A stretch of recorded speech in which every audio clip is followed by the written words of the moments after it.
পথ ভ্রষ্ট হবে কোথায় চূড়ান্ত। আপনার ছেলেকে আমি ডাক্তার বানাতে নিষেধ করছি না, আপনার ছেলেকে আমি ইঞ্জিনিয়ার বানাতে বলছি না, আপনার ছেলেকে আমি প্রফেসর বানাতে আমি নিষেধ করছি না, জেনারেল শিক্ষিত করতে আপনাকে নিষেধ করছি না। আপনার ছেলেটা যেন ইহকাল এবং পরকালের ব্রেক ঠিক করে রাখতে পারে, কন্ট্রোল করে রাখতে পারে, এতটুকু শিক্ষা প্রদান করান। এটাই চূড়ান্ত, এই কথাই সিদ্ধান্ত। শুনুন, দেখেন, গার্জেন হতে হবে কেমন করে, বাবা হতে হবে কেমন হতে হবে। আপনার ভিতরে গুণ থাকা উচিত, আপনার ভিতরে জ্ঞান থাকা উচিত। আপনি একজন নির্লজ্জের মতন, আপনি বেহায়ার মতন, আপনি কাপুরুষের মতন।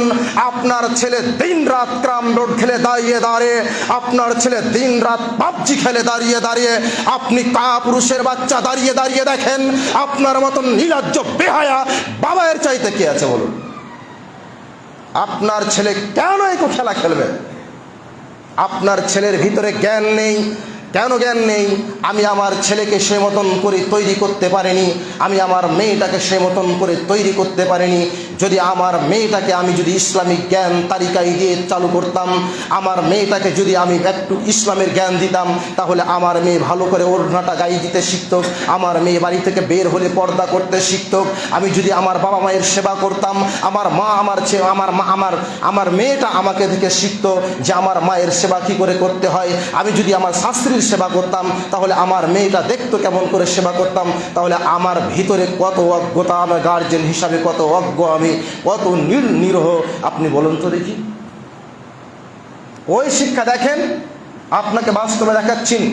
লোকমান হাকিম কোনো নবী ছিলেন না, কোনো রাসূল ছিলেন না, তিনি একজন উন্নত মানের দামি মানুষ ছিলেন। তার টেকনিক্যাল দেখেন, তার প্রসেস দেখেন, তার ছেলে মেয়েকে কেমন করে ডাকছে। আপনার মতন নয় যে আপনি আপনার ছেলেটাকে নিন দিচ্ছেন, আগডুম বাগডুম সাগডুম করে ঘুম দিচ্ছেন, নিনজা নিনজা কালবারুদে ছা, কালাইটা পুক্কা নুন দিয়ে টুককে টুককে ছা, এই করে নিন দিতে আপনাকে বলে না। আপনার ছেলেটাকে যদি আপনার মেয়েটাকে ওই শিক্ষা দেন, যদি আপনার মেয়েটার কানে, ওই বাচ্চাটার কানে যদি বলে আলহামদুলিল্লাহি রাব্বিল আলামিন আর রহমানির রহিম, তবে আপনার ছেলের, আপনার নাতি নাতনি, আপনার ছেলে মেয়ে সে মতন ভাবে তৈরি হবে। দেখেন তার ডাকার প্রসেস দেখেন। আপনি আপনার ছেলের নাম রেখেছেন আব্দুল্লাহ, তখন পদবীর নাম রাখেন ডাবলু আর সাবলু। আপনার গার্জেন হিসাবে এটা পরিচয় হতে ছিল না, তারপরেও আপনি এই অসভ্য নোংরা মানের নামগুলো রাখলেন। আপনি কি মানে রাখলেন বুঝাতে পারছি না আমি আপনাকে। চলুন দেখেন, টেকনিক্যালটা দেখেন, প্রসেসটা দেখেন, বাচ্চাদেরকে কেমনভাবে রাখতে হবে। মা একজন বিশ্ববিদ্যালয়, বাবা একজন বিশ্ববিদ্যালয় সুপার, দেখেন কেমনভাবে ডাকছেন, ছেলেকে কেমনভাবে ডাকছেন। ইয়া বোনাইয়া, হে আমার সোনামণি, হে আমার আদলের পুতুলি, আব্বু এখানে এসো তো, আব্বু এখানে এসো তো। এসে ডেকে বলছে লা তুশরিক বিল্লাহ, বেটা আল্লাহর সাথে শিরিক করতে হয় না, বেটা আল্লাহর সাথে শিরিক করতে হয় না। তারপরে আবার ডাকছেন লোকমান হাকিম তার বেটাকে, ইয়া বুনাইয়া, হে আমার আব্বু সোনামণি আদরের পুতুলি। আব্বু যান মাথা নাড়া, গোতার নাড়া দিয়ে বলছে, ও বেটা শুনো, ও বেটা শুনো, আকিমিস সালাত, আকিমিস সালাত, বেটা সালাত আদায় করো, বেটা নামাজ আদায় করো, বেটা ভালো কাজের আদেশ করিও, মন্দ কাজের নিষেধ করিও। দেখো তুমি দেখতে পাবে যেখানে কোনো আলোচনা হচ্ছে, ইসলামিক আলোচনা, অথবা তোমার কোনো বড় ধরনের মানুষ আলোচনা করছে, বেটা ওখানে তুমি চুপচাপ বসে যাবে, কোনো কথা না বলে, কি বলছে শুনবে। যখন তোমার বলার প্রয়োজন হবে, বলার দরকার হবে, তখন তুমি শেষ মুহূর্তে, ওই ব্যক্তির বলা শেষ হয়ে যাবে, তখন তুমি অনুমতি নিয়ে কিছু বলবে। যদি বলার প্রয়োজন মনে না হয়, বলার দরকার যদি না হয়, ছেলে তুমি ওখান থেকে চলে আসবে। টেকনিক্যালিভাবে দাওয়াত দিচ্ছেন ছেলেকে, জ্ঞান পোষণ করছে। যেমন ডাক্তার ইঞ্জেকশন দেয়, দিয়ে মাংসের ভিতর দিয়ে রক্ত আপনার ওষুধ ঢুকিয়ে দেয়, তেমন ছেলেকে জ্ঞান দিচ্ছেন লোকমান হাকিম। দেখেন কত জ্ঞান গর্ব আলোচনা করলেন। আল্লাহ তার কথাটাকে কানেক্ট করলেন পবিত্র কোরআনুল কারীমের মধ্যে, আর তার নামে একটি সূরা রেখে দিলেন, তার নাম হলো লোকমান। আপনাকে কথা বলতে চাচ্ছিলাম, এই কথা বুঝাতে চাচ্ছিলাম। তাহলে আপনি আপনার জীবনটাকে, আপনি আপনার ওই ছেলেটার জীবনটাকে, জীবনযাপনটাকে নষ্ট করলেন। আপনি খুঁজে বেড়ান যে আমার ছেলেটা একজন ম্যাথের ভালো টিচিং কোথায় আছে, শিক্ষা কোথায় আছে, এটা আপনি খুঁজে খুঁজে বেড়ান। এটা বাস্তব আপনাকে বলছি। আপনার ছেলেটা অনারেবল, ইংরেজিতে কথা বলতে পারে, এটা আপনি খুঁজে বেড়ান যে ওই প্রতিষ্ঠান কোথায় ভালো হচ্ছে। আপনার ছেলেকে আপনি বেঙ্গালির মাস্টার তৈরি করেন, কোন প্রতিষ্ঠানে ভালো বাঙালি পড়া বেঙ্গালি টিচার তৈরি হয় আপনি খুঁজে বেড়ান। কিন্তু ওই প্রতিষ্ঠানে আপনি একজন জ্ঞান গর্ব যেখানে আলোচনা হয় পবিত্র কোরআনের একজন টিচার ভালো খুঁজলেন না, কোরআন শিক্ষা দিতে পারে এরকম একটা টিচার খুঁজলেন না, খুঁজে ওই প্রতিষ্ঠানে আপনি ভর্তি করলেন না। আপনি কি মৌলবীকে পুষে রেখেছেন যে আপনার জানাজা পড়ার জন্য বসে থাকবে? আপনি গুনবেন টাকা আর ওই মৌলবী আপনার জন্য বসে থাকবে, ও মৌলবী সাহেব জানাজাটা পড়িয়ে দাও। মৌলবীরা ও বোকার পেটের বোকা আপনার জানাজা পড়ার জন্য বসিয়ে রাখে। আপনি 50,000 টাকা মাসে আপনার ছেলে বেতন করতে পারে, আপনার ছেলেটা জানাজা আপনার পড়াতে পারে না, আপনি জাতিকে কি জবাব দেবেন বলুন তো দেখে? আপনার জন্য পড়াশোনা করে রেখেছে নাকি?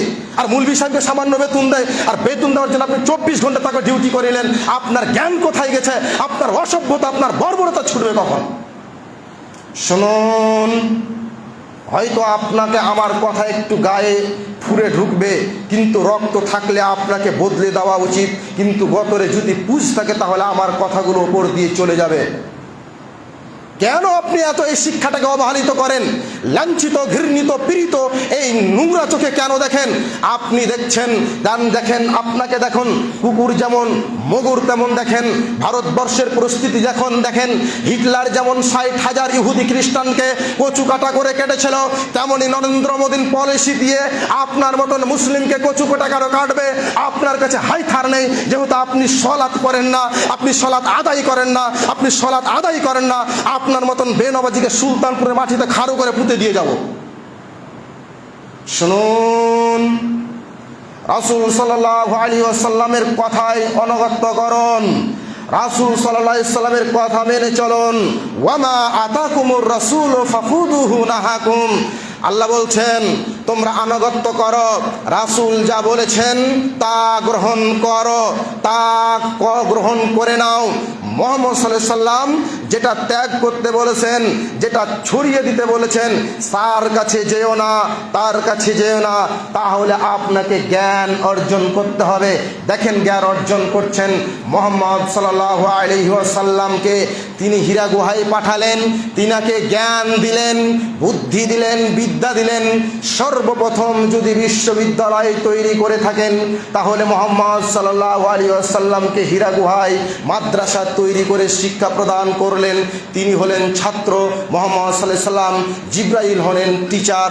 একজন দেখেন ভালো টিচার দিয়ে একজন ভালো শিক্ষক ভালো ছাত্রকে শিক্ষা দিচ্ছেন। সেখানে মুহাম্মদ সাল্লাল্লাহু আলাইহি ওয়াসাল্লাম সেখানে স্বপ্নের মাধ্যমে ওহী পেলেন। আয়েশা রাদিয়াল্লাহু তাআলা আনহা বলেন, রাসূল সাল্লাল্লাহু আলাইহি ওয়াসাল্লাম বলছেন, আমি রাত্রে স্বপ্ন দেখতাম, সেই স্বপ্নগুলো রাত্রে যে স্বপ্নগুলো দেখতাম দিনে তা পরিণত হতো। তাই আমি লম্বা করছি না, তিনি হীরা গুহায় যেতেন, সেখানে আয়েশা খাদিজা রাদিয়াল্লাহু তাআলা আনহা তাকে খাবার পৌঁছাতেন। তিনার বাড়ি থেকে ওই হীরা গুহা পাহাড়টা প্রায় 1 কিলোমিটার, এবং 1 কিলো থেকে নিয়ে তিনি 2 কিলোমিটার উপরে উঁচুতে উঠতেন। বাড়ি থেকে নিয়ে প্রায় 3 কিলোমিটার যেতেন। তিনি কষ্ট অনুভব করে তিনার তাফসীরবির এরকম লজিক দিয়ে বলছেন, এটা লজিক্যালি কালচারে বলছেন যে তিনার পা গালা ফুটে যেত, তিনি ক্লান্ত হতেন। খাদিজা রাদিয়াল্লাহু তাআলা আনহা তিনি পরিশ্রম করতেন। মুহাম্মদ সাল্লাল্লাহু আলাইহি ওয়াসাল্লামকে পরিশ্রম দিয়ে অর্থ দিয়ে তিনি মুহাম্মদ সাল্লাল্লাহু আলাইহি ওয়াসাল্লামকে যখন বললেন, জিবরিল পড়ো, ইকরা বিসমি রাব্বিকাল্লাযী খালাক, তোমার রবের নামে তুমি পড়ো, তুমি তোমার প্রভুর নামে পড়ো যিনি তোমাকে সৃষ্টি করেছে। তখন বলছেন আমি তো পড়তে জানি না। তখন জিবরিল আমিন তাকে জড়িয়ে ধরলেন, মনে হচ্ছে হাড়গুলো মরমর মরমর করে ভেঙে গেল। তারপরে এই করে 3 বার ধরলেন। তখন খাদিজা রাদিয়াল্লাহু তাআলা আনহাকে বললেন, ও খাদিজা, মনে হচ্ছে আমার শরীরটা কেঁপে গেল, জর্জরিত হয়ে গেল, মনে হচ্ছে আমাকে খুব কম্পন এসেছে, যেমন আমার শরীরে ভূমিকম্প চালু হয়ে গেল। তাকে তার কথা বুঝতে পারলো, তিনি একজন নবী মনোনীত হলেন। তাকে শিক্ষা জ্ঞান দেওয়া হলো। কেন জ্ঞান দিলেন? যে তাওহীদের জ্ঞান না দিলে মানুষের কাছে বলবেন যে আকিমিস সালাত, তোমরা সালাত আদায় করো, এটা যদি না বুঝতে পারে তাহলে মুহাম্মদ সাল্লাল্লাহু আলাইহি ওয়াসাল্লাম কি বলবেন? মুহাম্মদ সাল্লাল্লাহু আলাইহি ওয়াসাল্লামকে জ্ঞান দিলেন, ওয়াতুজ যাকাত, তোমরা যাকাত দাও। যদি এই জ্ঞানটা আমি না দিই তাহলে মানুষের কাছে কি করে বলবে? তাহলে এই জ্ঞানটা আমাকে দেওয়া দরকার। তাহলে ওহীর মাধ্যম দিয়ে দিলেন। শুনুন, তারপরে একজন আল্লাহ বলছেন আল্লামা বিল কালাম, আল্লাহ সুবহানাহু ওয়া তাআলা মানুষকে কলমের মাধ্যম দিয়ে শিক্ষা প্রদান করলেন। এখন আপনি বলুন তো, কলম সর্বপ্রথম ধরলেন কে? আপনাকে বলতে চাচ্ছি, আপনি বলুন সর্বপ্রথম কলম ধরলেন কে? এখানে কলম সূত্রে এবং আমার গবেষণা এবং আমার জ্ঞান গর্ব আমি যতটুকু পেয়েছি ততটুকু ইদ্রিস আলাইহিস সালামকে সর্বপ্রথম কলম দিয়ে তিনি কলম আবিষ্কার করেছিলেন, তিনি কলম দিয়ে লিখতে শিখেছিলেন। তাহলে কে দিলেন? একজন ইসলামিক নবী ইদ্রিস আলাইহিস সালাম। আপনি বলুন তো, এই জামাটা যে আমরা গায়ে দিয়েছি, এই জামাটা সেলাই করার কাজ প্রথম কে চালু করলেন, প্রতিষ্ঠিত করলেন কে? সর্বপ্রথম প্রতিষ্ঠিত করলেন ইদ্রিস আলাইহিস সালাম, সর্বপ্রথম সেলাইয়ের কাজ চালু করেছিলেন। তাহলে তিনি একজন টেলার, তিনি একজন লিখিত মানুষ আকারে কাতির হিসাবে সর্বপ্রথম কলম ধরা হিসাবে আবিষ্কার হয়। বিজ্ঞানী আপনার ছেলেটাকে অন্য শিখাচ্ছে, অন্য জ্ঞান দিচ্ছে, এই জ্ঞানটা আপনার ছেলেকে আপনি কখন দিবেন? ইহুদি খ্রিস্টানদের ছেলেকে বলছে মুসলিম জাতিকে কি করে কবরে ঢুকা যায়, আর আপনি বলছেন পাবজি খেলে কি করে লাভ করা যায়। তাহলে আপনি বলেন তো, আপনি কাপুরুষ না ভালো মানুষ? নিজেকে বিচার করতে শিখুন, নিজেকে বিচার করতে শিখুন। আপনি বিচার করে বলবেন যে আমার ছেলেটা রাত দিন পাবজি খেলে কিনা। আপনি বুঝতে পারছেন না আপনাকে কোথায় নিয়ে যাচ্ছে। আপনি টাকার পিছনে ছুটতে শুরু করেছেন। আরে শিক্ষার পিছনে ছুটুক, লাভ আছে।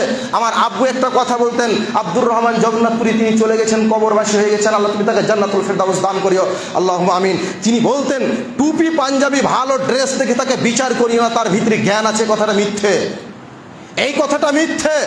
শুনুন, আপনাকে বলতে চাচ্ছি আমি, রাশিদুল ইসলাম বিন আব্দুর রহমান জগন্নাথপুরী, আপনাকে বলে যাচ্ছি, আপনাকে আমি বলে যাচ্ছি, আপনি আপনার ছেলেটাকে দিনে শিক্ষা দেন, জ্ঞান দেন, জ্ঞান দেন। জ্ঞান দিয়ে আপনার ছেলেটাকে আপনি বাজারে ছেড়ে দেন, একাই 100 ঠন হয়ে ঘুরে বেড়াবে।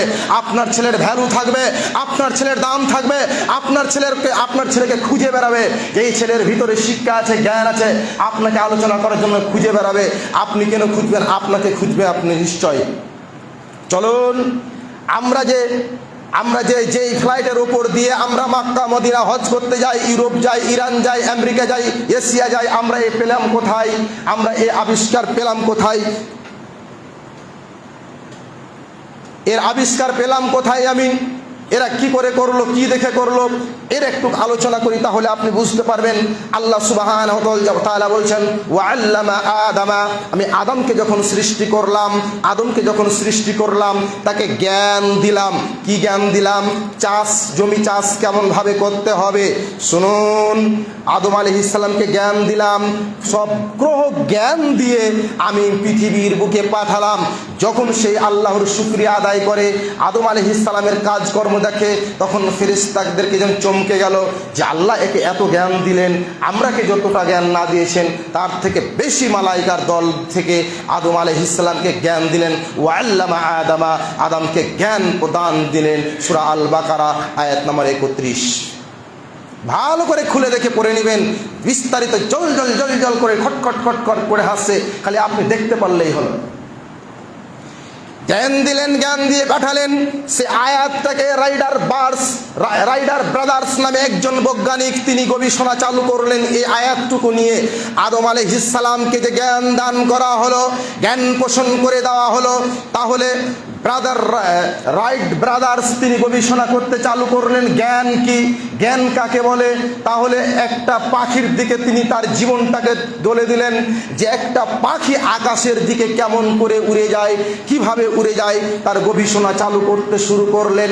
গবেষণা করতে করতে করতে করতে তিনি একটা জাহাজ চালু করলেন, ফ্লাইট, যেটা আমরা আকাশে হেলিকপ্টার উড়ে যাই, আমরা মক্কা মদিনা উড়ে যাই, অগণন মানুষ উঠে যায়। 1903 খ্রিস্টাব্দে 17ই ডিসেম্বর তিনি সর্বপ্রথম ফ্লাইটটা উড়িয়েছিলেন। তিনি কত সেকেন্ড উড়েছিলেন? মাত্র 12 সেকেন্ড উড়েছিলেন। কত ফিট উপরে উঠেছিলেন? 1 থেকে 2 ফিট অথবা 3 ফিট উপরে গিয়েছিলেন। তাহলে সর্বপ্রথম ফ্লাইট উড়েছিলেন 12 সেকেন্ড এবং 2 থেকে 3 ফিট উচ্চতা নিয়েছিলেন। তিনি রাইট ব্রাদার্স নামে একজন বৈজ্ঞানিক, তিনি এই হেলিকপ্টারকে আবিষ্কার করলেন, প্রথম চালিয়ে দেখিয়ে দিলেন। আজ আমরা সেই কাজটা এখনো বহাল আছে। তিনি একটি কোরআনের আয়াতকে নিয়ে গবেষণা করে এত বড় চিন্তা ভাবনা করে আজ পর্যন্ত কত বড় জিনিসকে চালু করেছে। তার পাখাগুলোকে, পাখির ডানাগুলোকে কাজে লাগালেন। একটা পাখিগুলো এই হাওয়াটাকে থামবে আর পিছন দিক থেকে একটা ফিরকি থেকে আগা দিকে ঠেলবে। এই কাজটাকে পরিকল্পনা করে ওয়াল্লামা ওয়া আদামা, এই আদমের জ্ঞানকে কাজে লাগালেন। আর কাজে লাগিয়ে আজ আবিষ্কার করলেন ফ্ল্যাট। আপনার সন্তান কেন আপনার সন্তানের এই চিন্তাধারা হলো না? আপনার ছেলেটাকে আপনি তো মোবাইল কিনে দিতে ব্যস্ত, আপনি তো আপনার ছেলেটাকে ফেসবুক চালাতে ব্যস্ত, আপনার ছেলেটাকে আপনি ইউটিউব কিনতে ব্যস্ত। আপনি একটা ছোট্ট বাচ্চাকে কি করে ওই প্রতিষ্ঠানে, আপনি যে প্রতিষ্ঠানে আপনার ছেলেটাকে ভর্তি করেছেন ওখানে একটু উন্নত মানের শিক্ষক দিয়ে আপনি পড়াশোনা করালেন না কেন? আপনি যদি একটা বিড়িখোর শিক্ষককে দিয়ে ওই প্রতিষ্ঠানে পড়াশোনা করান তাহলে ওই প্রতিষ্ঠানে ছেলে মানুষ হতে পারে না। একটা গুটখাখোরকে দিয়ে আপনি যদি টিচিং দেওয়ান তাহলে ওই প্রতিষ্ঠানে একটা মানুষ তৈরি হতে পারে না, গুটখাখোরি তৈরি হবে। এ কথাই চূড়ান্ত। কারণ যেই পিতা যদি আচরণ ঠিক হয়, শিক্ষক শিক্ষিকার যদি আচরণ ঠিক হয়, যদি ওই প্রতিষ্ঠানে একজন শিক্ষক যদি বেনামাজি হয় আপনার ছেলে বেনামাজি হতে পারে, এটাই স্বাভাবিক। কারণ ওই প্রতিষ্ঠানটা আপনি দেখে শুনে চালাবেন, ওই প্রতিষ্ঠানে আপনি শিক্ষক রাখবেন, খুব চোখ সহকারে রাখবেন। উপস্থিতি জামে মসজিদের মুসাল্লিবিন্দু, আমি এই কথা বোঝাতে চাচ্ছিলাম যে আপনার শিক্ষা কেমন দিতে হবে। আপনি দেখেন আপনার ছেলেটার সামনে যদি আপনি সিগারেট খান তো আপনার ছেলেটা পরবর্তীতে খেয়ে দেখবে যে আমার বাবা খাচ্ছে, তো এই মালটা কেমন আমি খেয়ে দেখবো। আশা করি এই কথা হতে পারে। আপনার ছেলেটাকে আপনি রাস্তার ধারে বসে আছেন, আপনার ছেলেটাকে বাড়ি থেকে বলছেন বাবা তুমি বিড়ি ধরিয়ে নিয়ে আসো, আপনার ছেলেটা বিড়ি টানবে না, বিড়ি টানতে টানতে আসবে না, আপনি নিয়ে যাবে না, তো আপনার ছেলেটা এক টান মারবে। এখান থেকে তো আপনার ছেলেটার সূচনা হলো। আপনি ভেবে দেখুন, একটু জ্ঞান দিয়ে ভেবে দেখুন। আপনি আপনার ছেলের সামনে মধু ছিঁড়ে মুখে ভরে ফু করে মুখ মেরেছে, দেখছেন ধোঁয়া ছাড়ছেন ওপর মনে, আর আপনার ছেলেটা দাঁড়িয়ে দাঁড়িয়ে দেখছে। তাহলে আপনার ছেলেটাকে ট্রেনিং আপনি দিলেন না আমি দিলাম?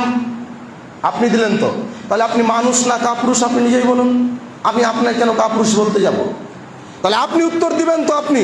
আরে ভেবে দেখুন না কথাটা, একটু জ্ঞান দিয়ে চিন্তা করে দেখেন, একটু জ্ঞান দিয়ে চিন্তা করে দেখেন। আপনি শিক্ষিত মহল, শিক্ষিত জ্ঞানী মানুষ, আমার মতন অসভ্য জ্ঞানহীন মানুষের কাছ থেকে শিখবেন কেন? আমি তো একজন মক্তবের ছাত্র, আমার কাছ থেকে জানতে চান কি করে? আপনাকে আমি বলতে চাই, আমি একথা বুঝাতে চাই, আমি একথা বলতে চাই, আমার কাছে যতটুকু আল্লাহ জ্ঞান দিয়েছে, যতটুকু বিদ্যা দিয়েছে, যতটুকু বুদ্ধি দিয়েছে তা আপনাকে আমি দিতে চাই। কিন্তু আপনি আপনার সন্তানকে কেন দিতে চান না? আপনাকে কথা বলছিলাম, এ কথা বুঝাতে চাচ্ছিলাম। আজকে থেকে আপনি আপনার রুট ক্যান্সেল করুন, আপনার টার্গেট আপনি ভেবে নেন, টাকার পিছে ছুটিয়েন না, আপনার কচি কচি বাচ্চাগুলোর জীবন নষ্ট করতে যায়েন না। কারণ পৃথিবীতে আপনি এমন শিক্ষা আছে, আপনি যদি নিজে শিখান তাহলে অপরকে শিক্ষা গ্রহণ করে যদি অপরকে শিখান তাহলে সাদকাই জারিয়া হিসাবে গণ্যিত হবে। পৃথিবীতে এরকম কোনো শিক্ষা নেই। আমি আপনাকে চ্যালেঞ্জ সহকারে বলে গেলাম, কোন ওলামার শুধু বুকে পাটা থাকে আমার একাদিকে এসে বলবে যে রাফিকুল ইসলাম বিন আব্দুর রহমান জগন্নাথপুরী সাহেব আপনি এই কথাটা একবারে মিথ্যে করলেন। আমি আপনাকে বলছি এমন শিক্ষা আছে, যদি আপনি শিখে যান, কয়েকটি কর্ম করলে, কয়েকটি জ্ঞান রেখে গেলে আপনি যদি মরে যান তাহলে আপনার কবরে নেকি পৌঁছিতে থাকবে। আপনাকে চ্যালেঞ্জ সহকারে একটি কিতাব আছে, দালিকাল কিতাব, এই কিতাবের মধ্যে হচ্ছে নির্ভেজালের কিতাব, এটা হচ্ছে চ্যালেঞ্জের কিতাব। এই চ্যালেঞ্জের কিতাব, এর ভিতরে যাবার জের পেস এমনকি একটা ফোটার যদি বুকে পাটা থাকে নড়িয়ে দেখো পারবে না। আমরা যদি বক্তব্য দিই, বক্তব্যের শেষে ভুল ত্রুটি মার্জনা ক্ষমা চাই, আমরা বলি আমার ভুল ত্রুটি হয়েছে ক্ষমা করবেন। আল্লাহ বক্তব্য দিচ্ছেন যালিকাল কিতাব, এই কিতাবের মধ্যে আছে নির্ভেজাল নিঃসন্দেহের কথা, কোন রকমের গাঁজাখড়ি কথা নাই। চ্যালেঞ্জ দিয়ে বললেন কি হুদাল লিল মুত্তাকিন। আপনি এখন এখান থেকে টুঙ্গি দিকে যাবেন, রাস্তা কত খারাপ, বালি আছে, গিঠি আছে, সব রকমের আছে, রাস্তাতে বসে থাকা যায় না, কিন্তু আল্লাহ বলছেন ফি হুদাল লিল মুত্তাকিন, এর পথে যদি যাও, এই রাস্তাতে যাও, না আছে কাঁটা, না আছে গোবর, না আছে ধুলা, না আছে বালি, না আছে কষ্ট, কিছু নেই। এটা মুত্তাকিনদের পথ। আর যারা এই পথে যাবে, যারা এই রাস্তার জ্ঞান গ্রহণ করবে, তার কারে বলছেন রব্বুকুম জান্নাত রাব্বুকুম, তোমাদের রব তোমাদেরকে জান্নাত প্রদান করবে, তোমাদের রব তোমাদেরকে জান্নাত দিবেন। তাহলে আমাদেরকে জান্নাত নিতে গেলে জ্ঞান গ্রহণ করতে হবে, জ্ঞান নিতে হতে হবে। কেমন জ্ঞান নিতে হবে? দেখেন মুহাম্মদ সাল্লাল্লাহু আলাইহি ওয়াসাল্লামকে আল্লাহ রাব্বুল আলামিন বলেছেন ফাগসুলু ওজুহাকুম, হে মুহাম্মদ সাল্লাল্লাহু আলাইহি ওয়াসাল্লাম তুমি তোমার উম্মতকে বলে দাও ফাগসুলু ওজুহাকুম, যখন তোমার উম্মত সালাত করতে যাবে তার পূর্বে জেনে উজু করে নেই, তার পূর্বে জেনে উজু করে নেই। আপনার উজু যদি ঠিকঠাক হয় তাহলে আপনার সালাত বিবেচিত হবে, নচিত আপনার সালাত বাতিল। আউয়ালু ইয়াউমাল কিয়ামা, আপনাকে কিয়ামতের দিন জিজ্ঞাসা করা হবে সালাত সংক্রান্ত ব্যাপারে, সর্বপ্রথম সালাত সংক্রান্ত ব্যাপারে। সালাত যদি গ্রহণ হয়, সালাত যদি গ্রহণ হয়, সালাত যদি আপনার কাছে আল্লাহর কাছে কবুল হয়ে থাকে, মসজিদ নির্মাণ করেছেন তার কাজে লাগবে, মাদ্রাসা নির্মাণ করেছেন তার কাজে লাগবে, নচিত আপনার আমল বাতিল, নচিত আপনার আমল বাতিল। তাহলে আপনার ছেলেটাকে আপনি সালাতের জ্ঞান দেন, সালাতের জ্ঞান দিয়ে আপনার ছেলেটাকে সালাতের জ্ঞান দিতে গেলে আপনাদের মতন এই প্রতিষ্ঠানগুলোই খুলে দিতে হবে, ভালো টিচার দিয়ে, ভালো শিক্ষক দিয়ে আপনারা শিক্ষা প্রদান করান, সালাতের ট্রেনিং দেওয়ান। সময় শেষ হয়ে গেছে আমি বুঝতে পারছি, সময় শেষ, কিন্তু আপনার ছেলেটাকে আপনি ভালোভাবে সালাতের ট্রেনিং দেওয়ান। যদি সালাত বাতিল হয়ে যায় তাহলে আপনার সমস্ত আমল বাতিল হয়ে যাবে, আপনার সমল আমল বাতিল হয়ে যাবে। যেমন যদি আপনার ভোট যদি বাতিল হয়ে যায় তাহলে আপনাকে ডিটেনশন ক্যাম্পে সরকার ভরে দেবে, তখন আপনি ওখানে যুগ যুগ ধরে খাবেন। যদি আপনার সালাত বাতিল হয়ে যায় তাহলে আল্লাহ আপনাকে ডিটেনশন ক্যাম্পে তৈরি করে রাখবে, তার নাম হলো জাহান্নাম, আপনাকে সেটাই জাহান্নাম ভরে দিবে, তার নাম হলো ডিটেনশন ক্যাম্প। আপনি সেখান থেকে ডিটেনশন ক্যাম্প থেকে যেমন ইহকালে বাঁচার প্রয়োজন মনে করছেন, আমার যেই মূল্য হোক চিন্তা ভাবনা করছেন যে আমার ভোট উঠাতে হবে, তেমনই আপনাকে জান্নাত থেকে সরে যেতে হবে। এরকম আপনাকে সালাত আদায় করতে হবে, আপনার চরিত্র ভালো করতে হবে, ক্যারাম বোর্ড খেলা ছেড়ে দিতে হবে, মদ খাওয়া ছেড়ে দিতে হবে, গুল খাওয়া ছেড়ে দিতে হবে, গুল খাওয়া ছেড়ে দিতে হবে, তামাক খাওয়া ছেড়ে দিতে হবে, সিগারেট খাওয়া সব ছেড়ে দিয়ে একমাত্র আল্লাহ সুবহানাহু ওয়া তাআলার কাছে তুবু ইলাল্লাহি তাওবাতান নাসুহা, কঠোরভাবে অনুশোচনা করে, কঠোরভাবে তওবা করে আল্লাহর কাছে জীবনযাপন করতে শুরু করুন। আপনিও জ্ঞানী হবেন, আপনারও জীবন খুলে যাবে, আপনারও জীবন খুলে যাবে। এই আশা রেখে, এই কাম্য রেখে আজকের খুতবা শেষ করছি।